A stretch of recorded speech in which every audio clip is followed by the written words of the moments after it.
हरे कृष्णा। तो आज चर्चा करेंगे जप कैसे करें। जप यानी मंत्र उच्चारण 108 बार ध्यान पूर्वक, इसे जप कहते हैं। जप 3 प्रकार का होता है, मानसिक, उपांशु, वाचिक। मानसिक यानी कुछ कुछ मंत्र होते हैं कि मन में जप करना पड़ता है, जैसे गायत्री इत्यादि मंत्र। कुछ कुछ मंत्र होते हैं कि आप उपांशु जप कर सकते हैं और वाचिक भी जप कर सकते हैं, वैखरी जप जिसे बोलते हैं। और हरे कृष्ण महामंत्र, हरे कृष्ण कृष्ण कृष्ण हरे हरे, हरे राम राम राम हरे हरे, ये महामंत्र तो वाचिक और वैखरी होना चाहिए, क्योंकि इससे अपना भी लाभ होता है और जहाँ तक ये साउंड वाइब्रेशन पहुँच रहा है उन सब का लाभ होता है। उन सब में आध्यात्मिक चेतना का प्रभाव बहता है, स्पर्श करता है, उनको अज्ञात सुक्ति लाभ होता है। इसलिए जब भी जप करें, पहला विधि तो है हरे कृष्ण कृष्ण कृष्ण हरे हरे, हरे राम राम राम हरे हरे। मंत्र को स्पष्ट रूप से जप करें और अपने कानों तक सुन पाए उतने आवाज़ में जप करें। अगर ज़ोर से जप कर सकते तो भी कोई नुकसान नहीं है, लेकिन और भी लोग अगर जप कर रहे हो तो उस समय आप सुन पाए उतने ही आवाज़ में आप जप करें तो ये बेहतर रहेगा। 108 गुटिका वाले जो माला होती हैं, नीम की, बेल की, और दीक्षित व्यक्ति लोग तुलसी माला जप करते हैं, उसमें देखिएगा 108 गुटिका, एक पहला जो गुटिका का बड़े बड़े गुटिकाएँ होंगे मोटे मोटे, और फिर वो छोटे होते जाएंगे। तो ये क्रम होता है जहाँ से हम लोग जप करें। जहाँ से मोटी गुटिका होती है वहाँ पे लेके हम लोग जप शुरू करना चाहिए और छोटी गुटिका तक आना चाहिए, फिर उसको घुमा देना चाहिए।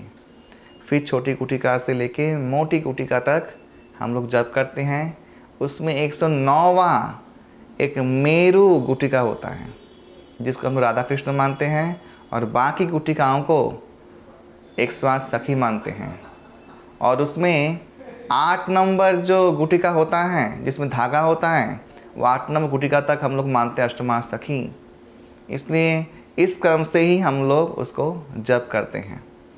और जप करते करते जब हम लोग अंतिम गुटिका में चले जाते हैं, जो छोटी गुटिका होती है मेरु बीट से लगी हुई, तब हम लोग माला को घुमा लेते हैं और फिर यहाँ से जप करते हैं अंतिम मोटी गुटिका तक।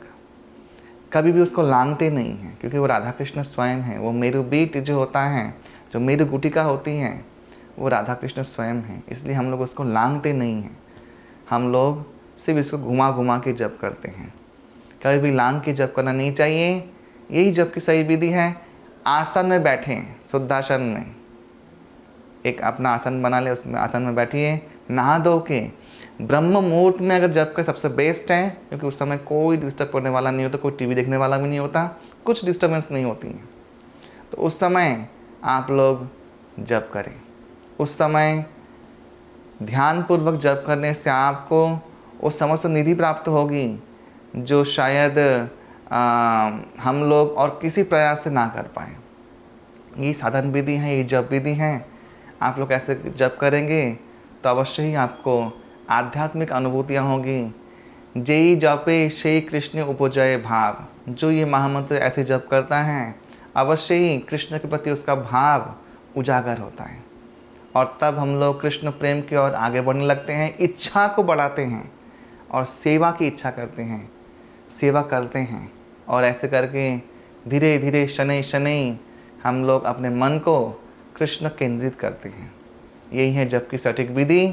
हरे कृष्णा। बहुत बहुत धन्यवाद आप सभी का।